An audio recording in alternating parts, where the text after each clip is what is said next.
Testing. All right, there you go. All right, sorry about that. All right, good morning. Happy Monday, guys. My name is Benny. I'll be your host for today. Want to give a quick thanks to Steven, Trey, and also Joe for having me do this call and share this time with everyone today. As far as the agenda, we're just going to be going over some tips on my end that I've really found to be very helpful for my telesales and virtual business. And so the whole goal is for you guys to take at least one or two tips and to be able to immediately apply to your business. All right. And let's see. All right. So just make sure you guys have like a pen and paper, grab a notebook, something that you guys can write with. So what I want to start with talking about today is the expectations on virtual and telesales, just making sure your expectations, they're realistic, right? And what I mean by that is if you guys are brand new and you haven't done any type of in-home face-to-face or any type of telesales, uh, you gotta understand the telesales and virtual, your no-show rate is going to be much higher. You're actually going to be asking for someone over the phone. They may not know how you look like, you may not know how they look like, and you're asking for sensitive information, banking, social. If you were that person on the other line and you are speaking to them for the first time, would you allow yourself to give that person your social and banking information, right? When it comes to the in-home and you're able to see that person face to face, there's a little bit more wiggle room. You can say the wrong things, you can present yourself the wrong way, but they see you, so there's going to be a little bit more trust involved. And regarding the vocal and physical appearance, how do you sound over the phone, right? Would you buy from you? And be honest with yourself. Really ask yourself that. Have you recorded yourself? Have you listened to it back? Do you sound like a scammer over the phone? And maybe you're not a scammer, right? I know all of us on this call, we're not a scammer. We all mean well. We're all trying to go out there every day, every weekend to help and serve and protect families. But how do you sound? Do you sound confident? Do you sound like you're a professional? Do you sound like you're knowledgeable, right? Do you have a lot of filler words? You're not sure, right?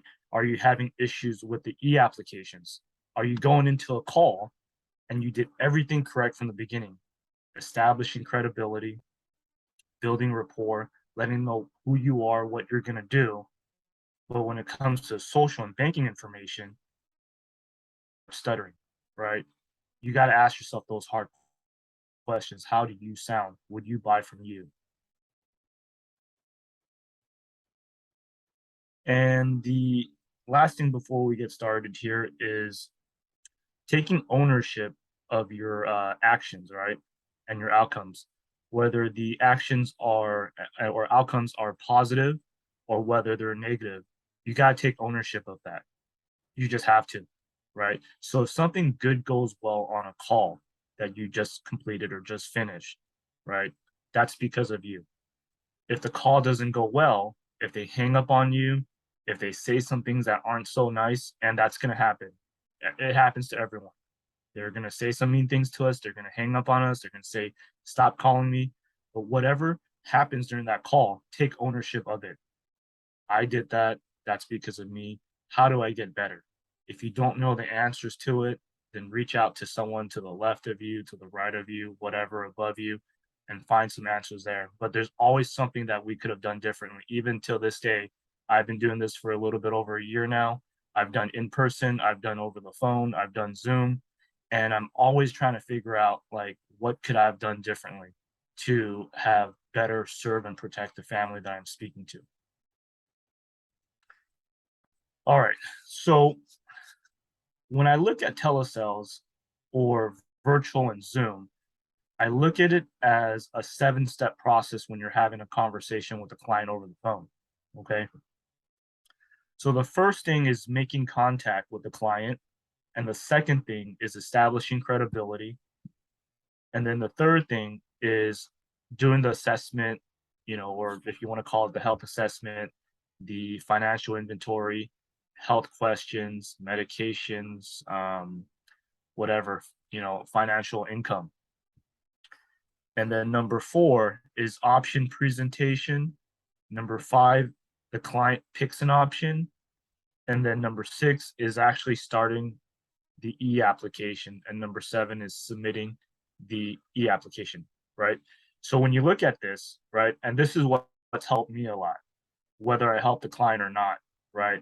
So let's say I just had a conversation with the client and the call disconnects. I'm not beating myself up too much that I didn't help the client. I'm slowing down, I'm pumping the brakes, and I'm asking myself, what happened during that call? Where did the call stop?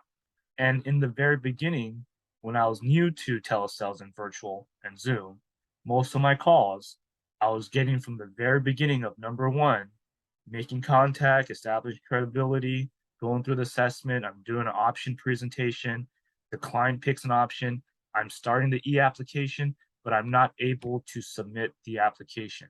That's where I was getting stuck. So what I did was I went out and I reached out to other team members that were doing well with the virtual business with telesales and Zoom. And what I found through those conversations and through evaluating my own business was that I was missing a very crucial part in the very beginning. I wasn't establishing credibility from the very get go.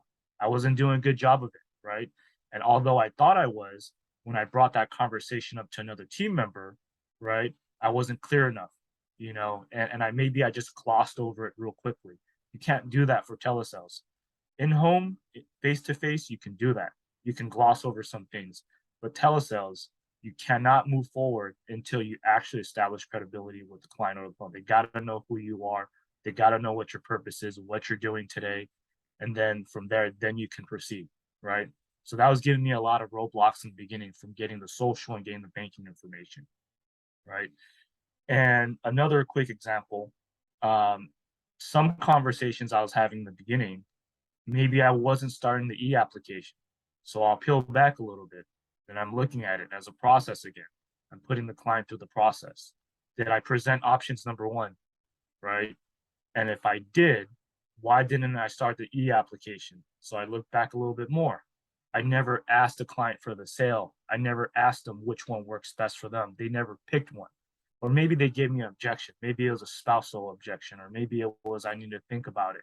Well, then I realized that, hey, you know what? Truly and really, those are things that I need to personally work on, right? So that's what I would encourage you guys to do. Look at it like a process, because most cases there's always something that you can correct, you can fix, you either have the answers to it, and if you don't, reach out to someone that has the answers. Everyone's been through something similar and they can help out. So I want to move on to establishing credibility. Again, like I mentioned earlier, this is going to be the most important part of telesales, virtual Zoom. I like to look at this as being proactive and not reactive. What do I mean by that? Well, it's always better to build credibility in the very beginning. So again, so they know who you are, what your purpose, what your role is, what you're going to be doing, what the process is going to be looking like for the client, right? And so it's not a surprise. Because if you think about this, if at the very end the client says, hey, you know what? I don't want to provide my social. I don't want to provide my banking information. And sure, there's going to be a lot of different rebuttals and responses and things we can do to try to make the client feel comfortable. But if you do a good job in the very beginning, what's going to happen is that you're going to position yourself to block the objection, right? Objection blocking, to where it potentially does not show up. And that's the position that we want to be in, right? And if you think about it like this, right? Like think about your personal relationships with friends, family members, strangers that you maybe meet or see on a daily or weekly basis. Think about it like this and put yourself in the client's situation, right? Is it easier to, to earn trust or to lose it and try to earn it again, right? I personally, I honestly believe it's easier to earn trust, right? And just keep it there, right? If you lose it and you try earning it back again, it's going to be much harder. Hey, Tyler, can you go ahead and mute real quick?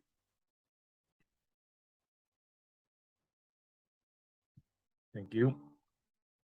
All right, so establishing credibility, what does that look like, right? There's several different ways. There's no really right or wrong way on how to establish credibility, but the three main ways that I still kind of shuffle around, and up until this day, there's three different ways. The first way is the typical pen and paper. You're going to ask the client, grab the pen and paper. They're going to write your name. They're going to write your license down, maybe even have them repeat it back to you, right? And then the second way is to send over your state license, right? So that way they get a physical copy of it, or maybe you can even email it to them. And then the third way is walking them through the verification process of your state license. So that could come in maybe going through the NIPR website. Maybe there's a state specific website, or maybe you are calling the Department of Insurance. There's a specific phone number, right? And I want to ask you guys a question here for whoever that has done some, phone conversations with clients, so we can open it up real quick. But for those of you guys that have done some calls, who has been in a position to where the client has, asked them, or I guess just say that, hey, I don't think this is legit. I think this is a scam, or I don't trust you. Um, you know, and you tell them, hey, go ahead, call the Department of Insurance. Has anyone done that here? Yeah. So maybe a few. Yeah. Okay. Now, Melissa, I see you shaking your head there. So I assume that's a yes. Um, have you actually called the Department of Insurance yourself to verify your own license? No, Okay. I haven't. Every time I've asked somebody to verify if they want to, just me sending it, they're fine with that. It kind Okay. of shuts them up, but it kind of shows them I'm real. Look, I'm trying to tell you, here you go. Most of the time, I've never had anybody tell me they verified. Okay. All right. So I'll tell you this. I've been doing virtual, like telesales and Zoom, um, since the beginning of this year, pretty consistently since January. I never had that as well. Mhm. I've always started with the pen and paper. I've done the just like you, sending over the physical copy, and it satisfies them, Yeah. right? And it builds that trust and credibility. Now, I still do that, but then there's been maybe a few of them that have still had some lingering questions. So that's where I've asked them to either call the Department of Insurance themselves, or I'll call them with the client while they're on the phone, right? Sorry, I forgot there was one not to verify, but she still hesitated. And so what I did is I took a picture of my driver's license Yep. and I took a picture of my credit card and I said, here you go. Nice. And I Nice. told her. I mean, There you go. yeah. Yeah. So and and I and I've done that too. I've sent over some information like that, and I'm not saying like do that all the time, right? Of course, like I'm sure Melissa's not doing that for every single client, but there's going to be those one-offs where it's like you're going to send some piece of information with your name on it to try to build some additional credibility. Going back to the establishing credibility and calling the Department of Insurance, I would encourage all of you guys to call them. And so, is there a specific extension number that you should be calling? Is there a specific department? Is there a specific team member, or whoever you should be speaking with? So you know what it sounds like. I've called just about every state I have. I have about 20 states.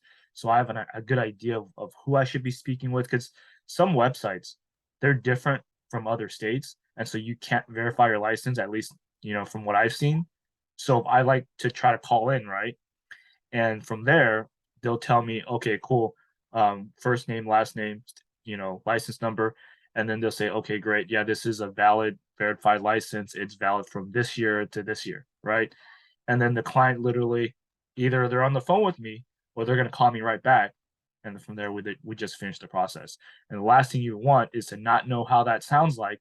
And when you get to a situation that requires you to go that deep, and you tell the client to just call, and we know how some of our clients are, right?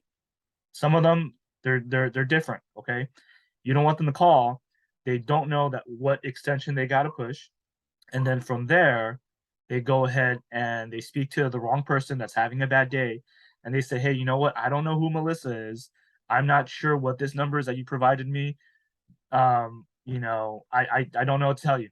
You called the wrong number, right?" And then they get back to us, and we did everything correctly, and then from there, we just lose it, right? And it's done, right? So that's what I would encourage you guys to do, right? Because at one point or another, you're gonna have to reach into your bag and pull some things out, right?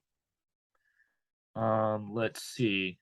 So the next thing that I have here, and is anyone having any issues with your phone number becoming scam likely or scam risk? No, no one at all. Okay. Sorry, it took me a minute. Yeah, I've had it happen before. Okay, cool. I'm gonna drop this in the chat real quick. Let me see. Okay, so I'm gonna drop this in the chat. There's going to be three different links I just shared. This has worked really well for me as far as it's not going to 100% remove scam likely or scam risk, but from what I've observed on my end, it does decrease the likelihood of that happening. Okay. So there's one for each of the major networks or carriers. So I always use it for all three. I do it about 2 to 3 times a week, especially with the call volume that we have to do weekly and daily. It's worth a shot. Whether it works or doesn't work, I'll tell you this: I don't really have too much scam likely issues or scam risk issues now. And let's see. All right. So I want to move on to lead management. Okay, so with lead management, I think for virtual, I mean, we know that it's going to be a volume game, right? We got to speak to a lot of clients, and sometimes we're going to help them on the first call, sometimes we're not. So we got to be very detailed with the notes. So with the notes, um, do any of you guys are you guys using like a spreadsheet to track your leads? Are you guys using a specific CRM? Do you guys have anything to track your leads?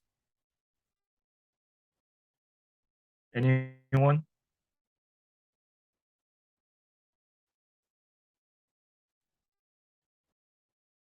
Okay, that's Phone fine. burner. Alright. Oh, phone burner? Okay, Mhm. cool. So I think phone burner should have something where you can enter notes in there as well. And so when it comes to notes, right, this is just through trial and error on my end, and it just works really well for me. There's four specific things I'm looking for when I'm looking at a lead in my lead inventory. Okay, I use the acronym P for personal information, right? That's usually like their name, their address, how long they live there, what they're doing for work, what their monthly or annual income is, what's, you know, basic information like that. Objection, maybe we spoke to them. Why were we not able to help them out, right? Was maybe they were at work and their spouse wasn't there, and we need to circle back with them after work, right? And then the goal, and then the goal, What? right? When he is a wild animal. Okay, and then the goal, right? Maybe it's a father. He's the only person that's working. He's the primary income earner, and the spouse isn't working, and she needs to care with the three kids at home, right? So the goal would be to have some type of protection in place that takes care of his final expenses. So that way the mom and the two kids don't have to, one, come out of pocket. And number two, there's going to be some additional money left behind for the mom and the two kids. Right. And then A would be for appointment or next follow up. Right. So even though we got an objection there, and he's at work, he needs to talk to his spouse. When's the next follow up? Did we ask that? Is that going to be same time, hopefully, in the afternoon or evening after work, like maybe 6 or 7 when he's home with the wife? Or is that going to be sometime tomorrow? Right. Those are the four things I'm looking for when I'm looking at my notes for my leads. Right. So that way, because we talk to so many leads, right? Think about how many people we talk to. And then when we go back, we're like, hey, you know what? There's one lead that I need to follow up on that I forgot about. So this is how I try to keep organized with my leads. Other info might include would be any options you shown them. Did you show them any options, right? Is there any medications they're taking, height and weight? And then from there, you can talk to other team members if you already have a follow-up set. Hey, what product should I go with, or what do you recommend here? There's a medication I haven't heard of. You can Google it, right? And as far as lead management, lead audits, right? I think we've all heard this before. Whether we're new or we're just getting started, the leads don't work, right? People just aren't picking up, right? I think we've all experienced that at least at one point, right? Like this person just never answers. So I encourage everyone to do some type of lead audit in their business, in their lead inventory, right? Look at the activity history. If you have some notes there created, whether it's a presentation, whether it's a no show, whether it's a no sale, whether you're just making multiple attempts, look at it because it's going to tell you a story. It's going to tell you something, right? If you got a lead that has no answers for every single pass attempt for the past 3, 4, 5 days or 2, 3 weeks, and you just never spoken to this person, you never got hold of this person, what does that tell you, right? Maybe you got to try at a different time. Are you trying at the same time every single day? Maybe this person works. Maybe you got to try them at lunchtime. Maybe you got to try them in the evening time when they're at home, they're with the kids, they're with the wife, and they're getting ready down for the day. They're cooking dinner. They just got out of the shower. Right? Maybe this is just someone that always goes directly to voicemail, right? And maybe they don't answer phone numbers they're not familiar with. Maybe we need to try texting them, right? Maybe we need to text them with the form if available. Text them the form they filled out, right? So this is super important for me when I look at my lead audits because I feel like these clients, although they requested the information, we don't deserve a response from them. We have to earn it. We have to fight for that response, right? So what are you doing differently to expect a different result? Because if you're just calling them every day at like 8 a.m. or 7:30, maybe that's not the right time for that specific lead. And it may work for other leads, but you got to look at it like that. You got to be able to look at it and just ask yourself some hard questions. Is it the same time I'm calling this lead? Is it a different time? Am I texting this lead? And then just create some actionable items and move forward from there. Here's a good way to get some additional business. I think for telesales and for virtual, again, not 100% of the time you're going to be able to get them on the phone and do the one call close. There's going to be times where they're driving and they're busy. They're at work. It's super noisy. You're going to have to set a future date or a future time that same day, afternoon, evening, after work, or sometime tomorrow, right? And those people sometimes, right, which is a high percentage of the time for telesales and virtual, they're not going to show up. They don't pick up. This isn't like a face-to-face appointment where we can show up to the house, we can knock on Bob's door, and Bob's like, hey, I'm so sorry, I forgot about this appointment. I actually didn't hear my phone ring, and you called me 5 times right now, right? And then Bob's gonna say, hey, no worries, come on in, right? We don't have that wiggle room with virtual and telesales. So it's bound to happen. Someone's gonna say, hey, you know what? Hey, let's do it. Let's connect after work. I'm gonna be at home. I'm gonna be seated. I'm gonna be with the wife and the kids. It's gonna be a better time to connect, right? So those people are gonna no-show us. Are you calling those people? Are you calling these people that actually verbally committed to an appointment, whether it's same day, today, or sometime tomorrow? Are you calling them? And if you are, how many times are you calling them? When's the last time you reached out to them? Or do you just let them sit there after a few attempts, right? You got to earn them. You got to earn the business. You got to follow up with them. And then for no sales, taking it back to the notes earlier, do you have a future date for a follow-up? I mean, I think anyone that has already helped maybe about 10, 15 families over the phone, I think you might understand that, the ones that you can't get immediately on the first call, you might get them on the second, third, fourth, fifth call. You might be chasing them down. And sometimes it might be worth it, right? So do those no sales presentations that you don't help out, Are you following up with them? You know, maybe they're telling you no now, right? But it's not, they're not interested forever. Maybe it's just no now for a couple weeks because they got some things going on.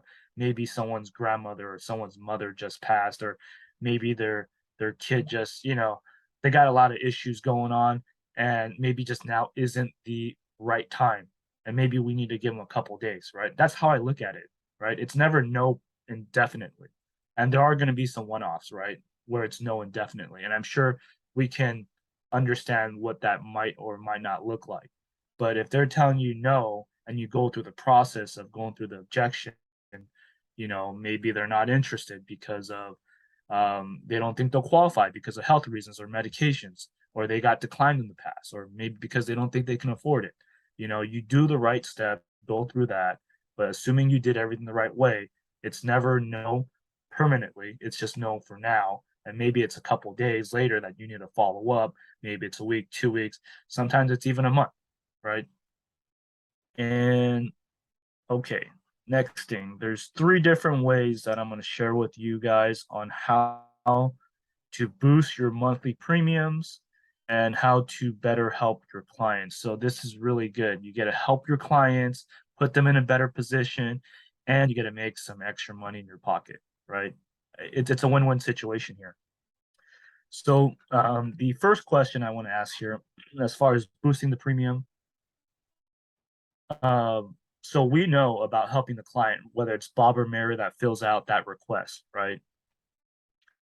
So that's the first sale or policy that we get done for Bob and Mary.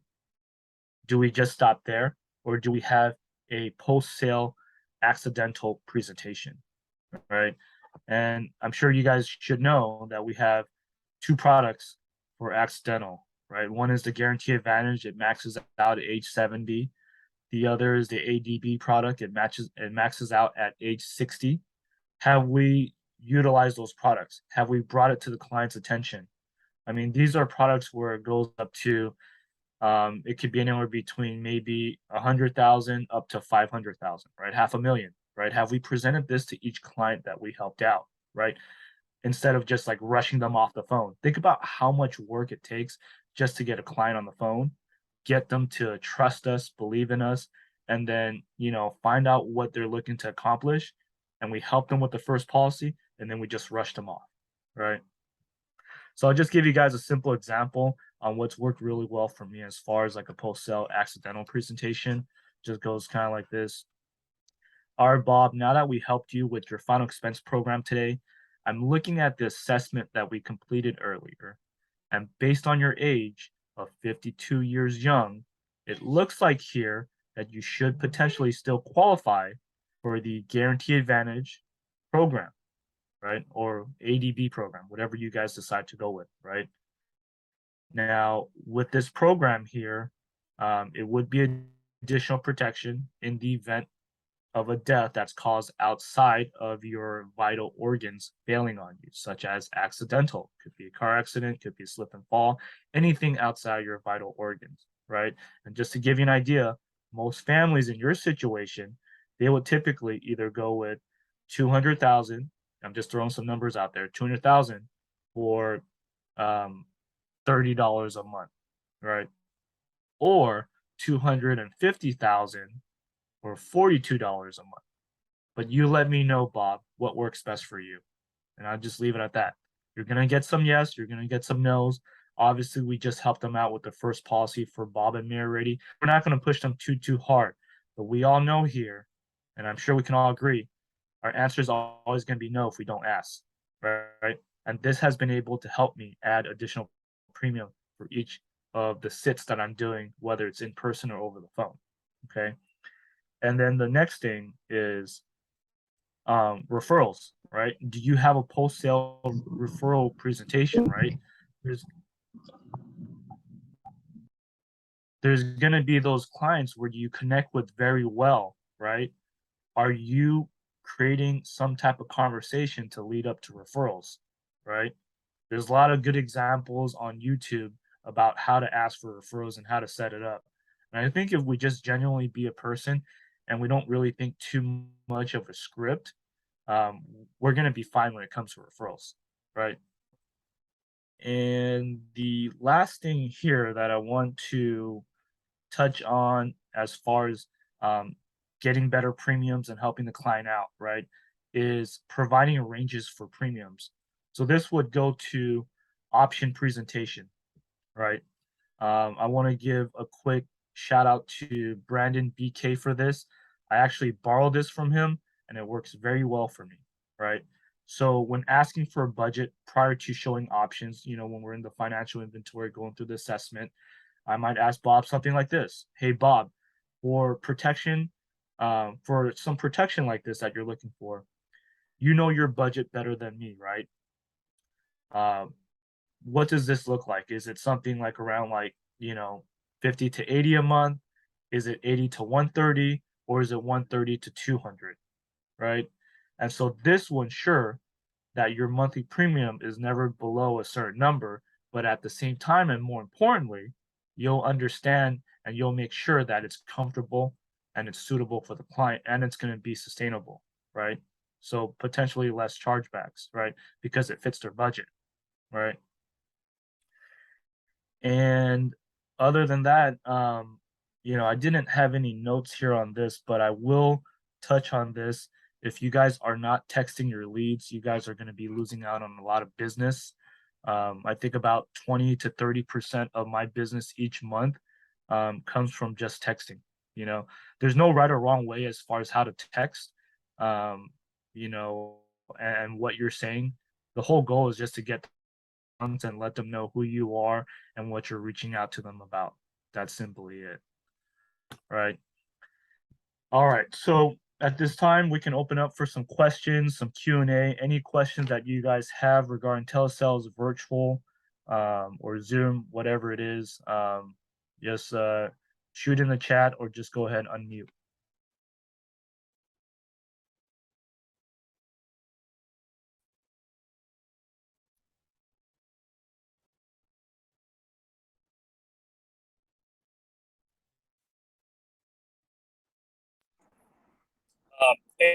Benny, I got a question.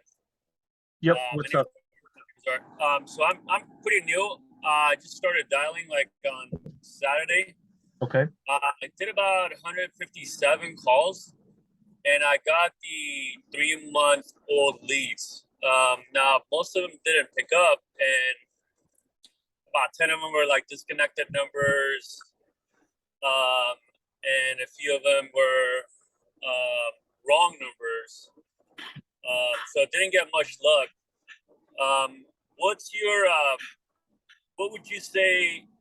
I've personally been I've been doing property and casualty for 6 years. Our leads are a little bit different because they fill out on our website and we call them right away and they just fill it out and no one else gets those leads. So I kind of figure that these leads are different and needs to be treated differently. So what do you think the numbers are? Like how many calls convert into a sale for someone like me that doesn't know much of the product and how to handle life insurance aspects of the sale? And also, what is your favorite? I know I've heard this, there's no favorite leads, but I'm sure there are some leads that are a little bit better. So what's your favorite ones? Okay, so I guess let me address what you first mentioned, right, about those 3-month leads that you acquired, right? So I guess the first thing I'd be looking at is number one, obviously, like I think it was 150. You said, right? Yeah. Well, I bought about 125 leads. But I called, I think maybe half of it, so each of them about 3 times. Right. So there you go, right? So the first thing is how many leads did you pick up? Sounds like it's around 120. How many dials did you make? Did you go through the entire batch? How many times did you go through the entire batch?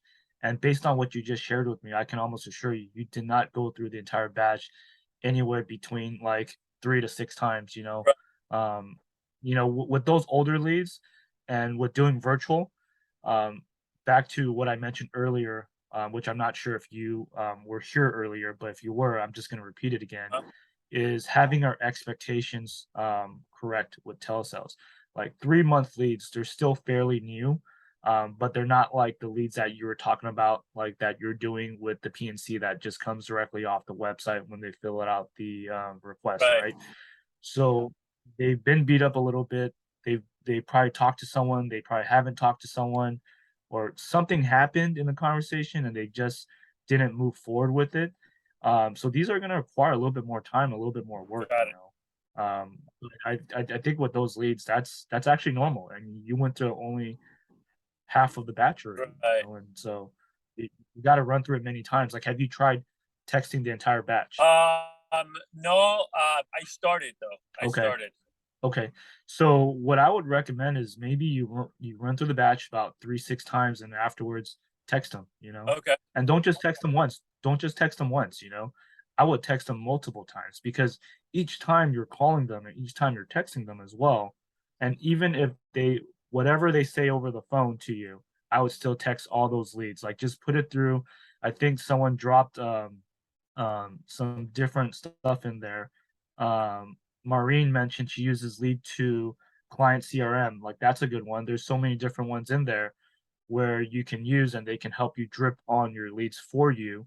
Or you can look for something else where you can just mass text your leads, like such as TurboText, and text them multiple times, you know, multiple times. And each time you text them, you realize you'll get a different result each time, and your list is going to get smaller and smaller and smaller and smaller, right? And then she also mentioned Fast People Search, right? So that's another website that a lot of team members here like to use when when the phone number might not be correct, it's disconnected, or maybe the lead just doesn't have any number on there, right? Got it. And as far as the leads that I personally like, it's you know, I mean, 3 months are great. You know, 1 months are great because you know you're gonna get the best ROI from there, right? But you just gotta make sure you have that right mindset, attitude, and consistent activity, and the expectations got to be aligned, right? So it doesn't beat you up too much. Right. But as far as leads for new agents, I really like the assuming you're using the leads on the ILC. Say, look for the get a blend, right? Like, don't just get like specifically one lead. You gotta diversify your leads. Do some direct mail, final expense. Like, there's like 1 month, 2 month, 3 month leads in there. Those are great because if the client tells you, for example, I never filled this out or I don't remember this, Right. you can just send them a picture of it, right? Got it. And then they also have 1 month, 2 month, 3 month mortgage protection leads as well, right? Right. Oh, I don't remember filling this out. Just send it to them, right? Got it. And there's also some YouTube leads. They watched the video and then they filled out a form, right? So I'd probably recommend diversifying into some other leads like that too as well. Don't just put all your eggs in one basket. You know, have have a mixture of leads. Got it. Thank you. Yep, no problem.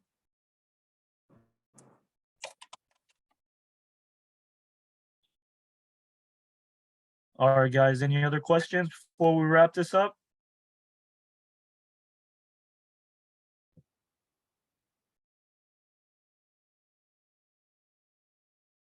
All right, so everyone's good here. All right, if there's no questions, we're gonna wrap it up today. Thank you everyone for participating. Thank you everyone for your time. Let's crush it. Let's have a great week. October is gonna be a huge month for all of us. Let's make some things happen. Let's go help some families. All right, guys.